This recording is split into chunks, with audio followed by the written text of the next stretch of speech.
This is the Sri Lanka Broadcasting Corporation. The news edited by Lakshman Fonseca and read by Mario Vijayawardena. The headlines. The President rejects moves to set up any coal power plants in the country. The World Bank says extensive school closures in Sri Lanka have led to significant learning losses. More than 7,000 tourists have arrived in Sri Lanka within the first 2 weeks of this month. The Ministry of Agriculture says the farmers are marching without understanding realism.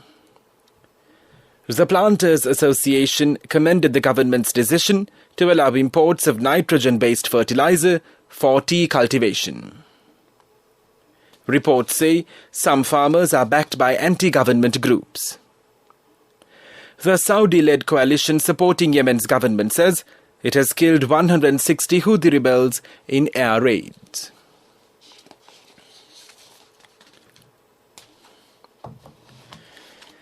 President Gotabaya Rajapaksa has rejected moves to set up any coal power plants in the country. The president vowed to shift Sri Lanka towards renewable energy. President Rajapaksa made this announcement at the monthly review meeting of the Ceylon Electricity Board, the Ministry of Power and the State Ministry of Solar Power, Wind and Hydropower Generation. When the CEB outlined its plans for clean energy projects, the proposed liquefied natural gas initiatives, the President instructed the utility to adhere to his policy of generating 70% of electricity needs through renewable energy by 2030. The World Bank says extensive school closures in Sri Lanka has led to significant learning losses and widened disparities in human capital. In a recent report, it highlighted that it could undermine growth and lower social mobility in the long term. The World Bank said that economic growth will be critical to restore livelihoods. The bank said that considerations are needed to help the poor and vulnerable to get back on their feet and prevent long-term scarring. A new World Bank report has also carefully analyzed the initial impact of the COVID-19 crisis on livelihoods and poverty. The report highlights 4 priorities for Sri Lanka to further transform its economy. It said the first priority is to increase agricultural productivity and earnings. It added supporting farmers to transition toward higher value is a must, and export-oriented crop mixes will be important to boost their economy. The Tourism Ministry says more than 7,000 tourists have arrived in Sri Lanka within the first 2 weeks of this month. The ministry said the industry, which collapsed due to COVID-19, is now gradually recovering. It added a total of 7,096 tourists arrived in the island from the 1st to the 13th of October. Tourism Minister Prasanna Ranatunga said that with the easing of travel restrictions, there is a growing tendency for more tourists to visit the country. The minister also said that the necessary promotional programs are being implemented to attract more tourists within the next 2 months. At present, 5,786 tourist hotels were registered with the authority, the ministry said. It was also reported that most of the arrivals were from India, Kazakhstan, Germany, Ukraine, the United States, China, Canada, France and Russia. The Secretary to the Ministry of Agriculture, Dr. Udit K. Jayasinghe, says since the government's introduction of organic fertilizer initiatives, farmers island-wide are in a dilemma. They fear whether the government would supply the organic fertilizer on time. He said that on many occasions, the previous regime also failed to provide chemical fertilizers in due time. On some occasions, there had been reports of giving substandard chemical fertilizers that have caused ecological and environmental havoc in the island, he added. He assured the present government is ready to provide all the farmer necessities, including fertilizers, on time and is trying its best to boost their economy. He said the government has taken measures to promote all other agricultural sectors, including paddy farming and large-scale plantation sectors. The secretary to the ministry also said that the first consignment of fertilizer for the season will arrive in Sri Lanka from India next Tuesday. This news broadcast comes to you from the Sri Lanka Broadcasting Corporation. The Planters Association commended the government's decision to allow imports of nitrogen-based fertilizer for the tea industry. The association also requests the government to take measures to distribute the fertilizer stocks quickly. The Planters Association, representing regional plantation companies involved in commercial-scale tea, coconut, rubber and spices cultivations in Sri Lanka, has noted that the industry has severely been affected due to the chemical fertilizer ban. They pointed out applications of fertilizer for mature and immature tea, the replanting of tea and plant nursery operations are vital to sustain the industry. Being the country's second largest export industry, the plantation sector has contributed $1.24 billion in export earnings in 2020. The media spokesperson for the association, Dr. Roshan Rajadurai, said the sustainable solution with regard to fertilizer will assist the tea industry to boost the economy. He said it will help them to contribute to the economy to earn critically needed foreign exchange for the country. The Ampara District Secretary DML Bandara says in many places the farmer groups are marching against the government and saying that they are not cultivating their crops this season. The farmers are backed by anti-government groups without understanding realism. He said the government is working on a systematic procedure and that there is no reason for the farmers to panic. Meanwhile, the Minister of Agriculture Mahindananda Aluthgamage said funds required by the farming community will be provided. Speaking at a function in Gampola yesterday, the minister said a program will be implemented to identify various areas in the island as specific crop villages to provide necessary allocations for cultivation. He noted 2.5 million rupees will be provided to farmers for this purpose.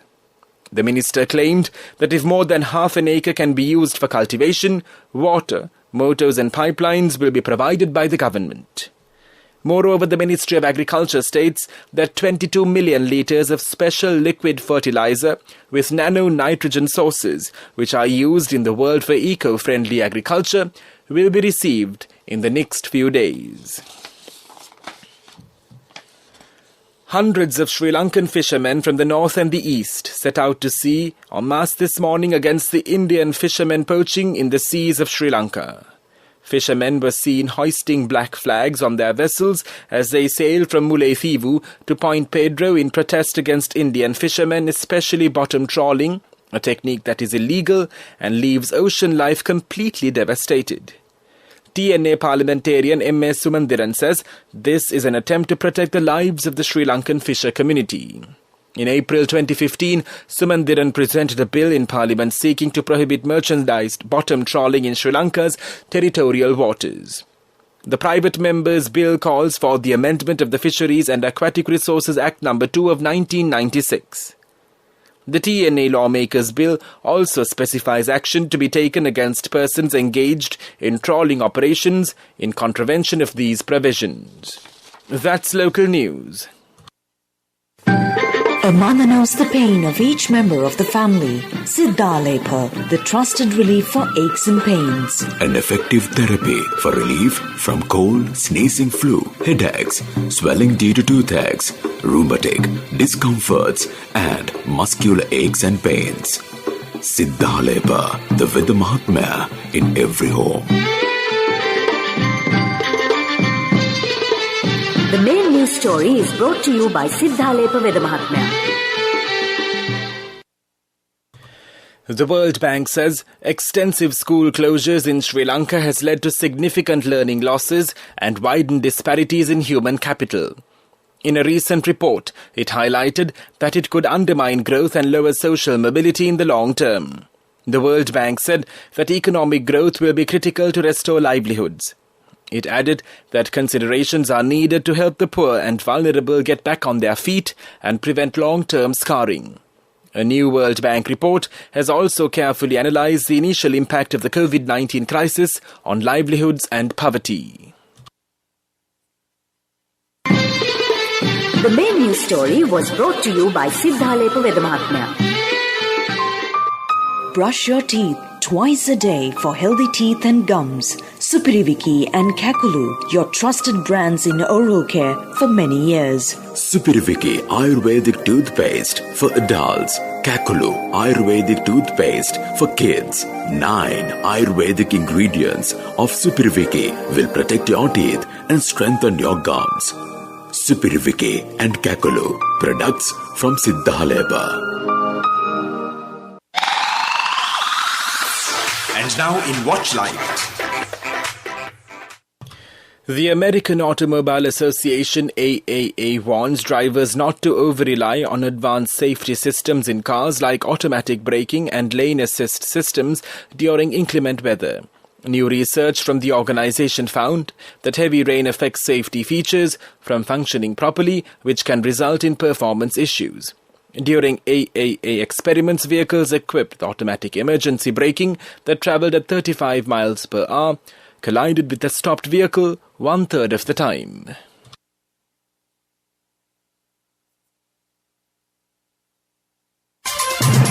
World News.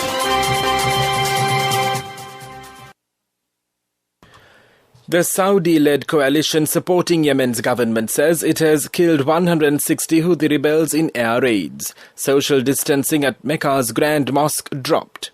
Gordon Brown calls for airlift of 240 million unused COVID-19 vaccines to lower-income countries.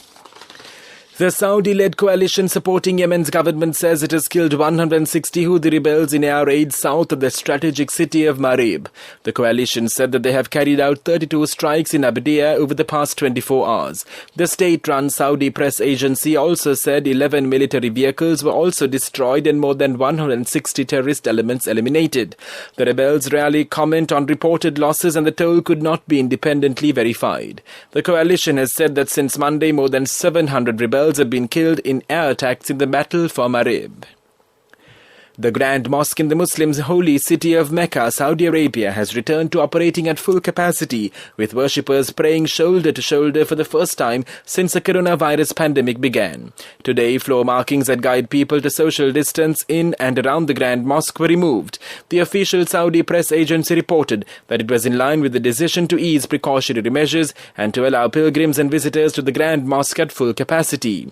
Pictures and footage this morning showed people praying in the Grand Mosque for the first time since the COVID-19 pandemic took hold last year.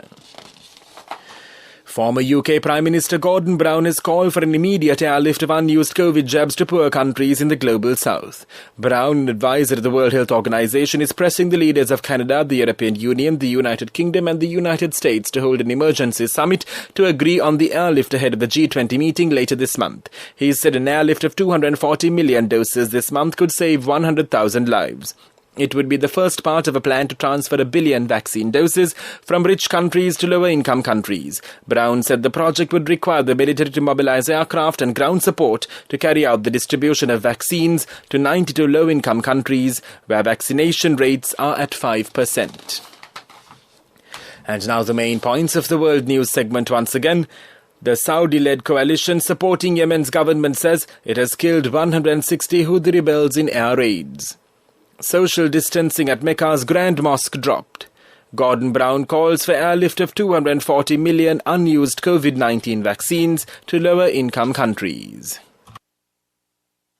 And now in development news. The Agrarian Services Department is to renovate 5 irrigational tanks in the Thanamalville Divisional Secretariat area. A sum of 150 million rupees has been allocated for this project. The project will be launched as a joint venture with the farmers in the area. Accordingly, farmer organizations in the area are ready to support this purpose by providing labour. Sports news. In cricket, officials in Doha confirmed that the government of Qatar, in coordination with football's ruling body FIFA, have evacuated almost 100 footballers and their families from Afghanistan. The group was flown from Kabul to Doha on a flight that carried 357 passengers, among them many women athletes involved in football in Afghanistan. It was Qatar's 8th and largest passenger evacuation flight from Kabul since the Taliban regained control of Afghanistan in late August. Upon arriving in Qatar, the passengers were transported to a compound facility currently hosting other Afghan civilians and evacuees in the west of Doha. FIFA confirmed it played a role in evacuating the athletes and their families following complex negotiations and with the support of Qatar. Meanwhile, the Oman vs Papua New Guinea match is played at the Al Amarat cricket ground in Oman as the first match of the World Cup series today. Oman won the toss and opted to field first. Papua New Guinea scored 129 for 9 wickets in their spell. Oman won the match easily by 10 wickets. The Scotland against Bangladesh match is now being played at the same stadium, and Bangladesh won the toss and elected to bat. A short while ago, Scotland were 94 for 6 wickets.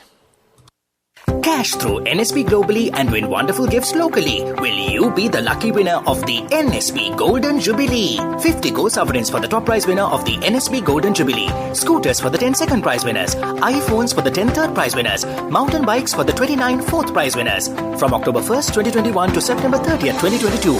Remit a minimum of $100 or an equivalent amount in any foreign currency through NSB U-Trust for 6 months consecutively. Send more money and increase the chances of winning. Business News, sponsored by National Savings Bank, the safest place for your money. The Ince Cement Company has commenced growing a mangrove forest in a hectare land at the Aruvakkuru Serakulia Lagoon in the Puthalama district again. The company expects to plant about 2,000 saplings in the first phase of the project and to attend to other environmental conservation activities. The Director of Human Resources of the Ince Cement Company, Chandana Vijayamana, said that his organisation has launched several programs to minimise the impact on climate change and also to minimise carbon emission. Business News, sponsored by National Savings Bank, the safest place for your money. Cash through NSB globally and win wonderful gifts locally. Will you be the lucky winner of the NSB Golden Jubilee? 50 gold sovereigns for the top prize winner of the NSB Golden Jubilee. Scooters for the 10 second prize winners. iPhones for the 10 third prize winners. Mountain bikes for the 29 fourth prize winners. Economic news, courtesy of Saving money isn't easy when you have responsibility. That's why we promise to give you the best returns and guarantee on your investment. LOLC Finance Fixed Deposits. Maximize your savings. LOLC Finance PLC, incorporated on the 13th of December 2001, is rated SLA stable by ICRA Lanka Limited and is licensed by the Monetary Board of the Central Bank of Sri Lanka under the Finance Business Act number 42 of 2011. Minister Mahinda Ananda Aluthkamage says the government is ready to offer a rate of 70 rupees per kilogram of paddy from the next season. He said as the paddy cultivation is organic based, there will be a better demand from the market too. The Paddy Marketing Board is set to purchase the harvest at the given rate, the minister added. I bought my daughter a laptop for her work by managing my finances. Whatever the expenses may be, I can't afford to miss out on life's special moments like her birthday or our anniversary. So you need to invest to make your family's future flourish. Saving money isn't easy when you have responsibilities. That's why we promise to give you the best returns on your investment. LOLC Finance Fixed Deposits. Maximize your savings. LOLC Finance PLC, incorporated on the 13th of December 2001, is rated SLA stable by ICRA Lanka Limited and is licensed by the Monetary Board of the Central Bank of Sri Lanka under the Finance Business Act number 42 of 2011.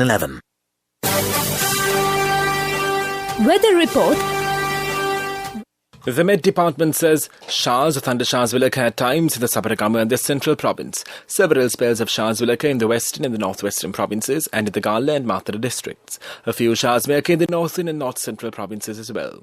Wind speeds can increase up to 30 to 40 kilometers per hour at times in the western slopes of the Central Hills, the North and the North Central, the Northwestern and the Southern Provinces, and in the Trincomalee district. That was the weather report, and now the headlines of this news broadcast once again. The President rejects moves to set up any coal power plants in the country. The World Bank says extensive school closures in Sri Lanka have led to significant learning losses.